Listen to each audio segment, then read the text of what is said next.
Salut tout le monde, heureux de vous retrouver pour une nouvelle vidéo un petit peu différente de celle de d'habitude. Aujourd'hui, on va regarder ce qui nous permet de protéger les mains lorsqu'on attrape les élastiques.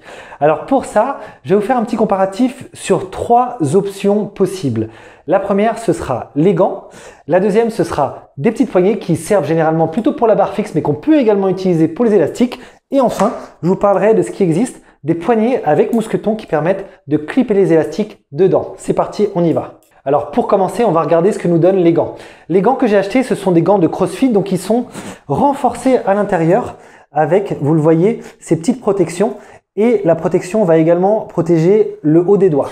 C'est important, à mon sens en tout cas, de ne pas prendre des mitaines qui sont découpées là-haut, puisque parfois on a besoin d'attraper l'élastique jusqu'au bout des doigts pour avoir une vraie prise confortable. Donc pensez à prendre des gants complets. Ces gants, moi perso, je les apprécie.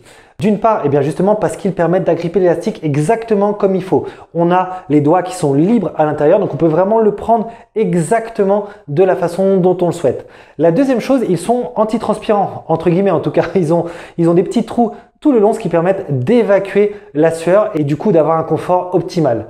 Une petite dernière chose qui peut également avoir son utilité, ces gants sont à écran tactile. Je ne sais pas si c'est comme ça qu'on dit, mais en gros, on peut surfer sur son smartphone directement sans avoir à retirer le gant. Donc ça, c'est aussi un petit avantage. Honnêtement, quand on est en plein entraînement, qu'on a envie de regarder vite fait un petit truc sur le portable, c'est quand même très utile. On passe à la deuxième solution, les poignées. Alors, les poignées, donc à la base faites pour agripper les barres fixes, elles peuvent également nous être utiles pour les élastiques. On va glisser l'extrémité de nos doigts dedans et là vous le voyez, on a un intérieur qui est complètement renforcé en caoutchouc, ce qui permet de vraiment bien protéger la paume des mains et le haut des doigts. J'aime bien cette idée, mais pour certains mouvements je suis pas convaincu. Par exemple, lorsque vous faites du hammer curl. Le hammer curl, vous le savez, c'est une prise neutre.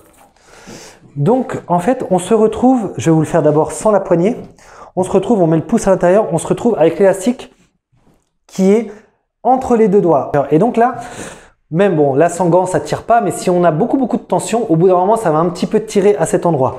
Quand on le passe avec la poignée, le problème, vous le voyez tout de suite, c'est que la poignée ne protège pas cette partie. Même si je faisais passer l'élastique comme ça, eh ben, je me retrouve élastique directement sur la peau. Donc, c'est une solution certes assez intéressante, mais personnellement, pour les élastiques, je suis pas totalement convaincu. Alors par contre, l'avantage des poignets, c'est que d'une part, on a la main à l'air libre, donc en termes de transpiration, c'est encore mieux que les gants. D'autre part, on peut les retirer hyper facilement. Pareil, hein, si on a besoin d'écrire quelque chose ou faire autre chose, on peut les enlever vraiment rapidement. Et enfin, la protection intérieure est vraiment particulièrement costaud. Donc en termes de frottement sur la paume et les doigts, ça reste une bonne protection. On passe maintenant à notre troisième solution, les poignets qui sont livrés directement avec le pack des 5 élastiques. Alors, sur le papier, c'est vrai que ces poignées, elles sont très séduisantes parce que quand on travaille comme ça, on aura un confort d'utilisation qui est comme un haltère en fait. On est à pleine main dedans et on travaille. C'est bien, mais moi, personnellement, il y a certains exercices pour lesquels je vais vraiment ne pas les recommander. Par exemple, le squat. On part de très bas. Le but sur le squat, c'est vraiment de partir le plus bas possible pour travailler les fessiers. Et on remonte. Donc on a une très grande amplitude de mouvement. L'intérêt de cet exercice, c'est d'avoir une bonne tension le plus bas possible. Donc ce qui se passe, c'est que si vous prenez l'élastique à pleine main, vous aurez cette tension. Vous allez le prendre, bon, au tout début, il n'y en aura pas, mais dès que vous allez arriver ici, vous aurez de la tension et elle va s'intensifier à travers le mouvement. Si à la place, vous prenez les poignets, qu'est-ce qui se passe? Au lieu de pouvoir agripper l'élastique dès le début, vous aurez ce décalage, ce différentiel de 10-15 cm. Mais ça, en termes de tension, ça fait une énorme différence.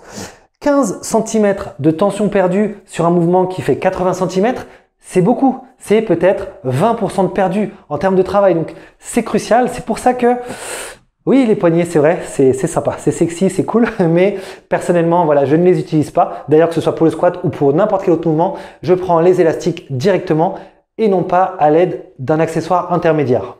Voilà pour ce petit comparatif, j'espère que ça vous aura éclairé un petit peu sur votre choix d'équipement. Pensez également à donner vos avis en commentaire, hein, vous le savez, je propose ma version des choses, mais n'hésitez pas à donner également votre avis.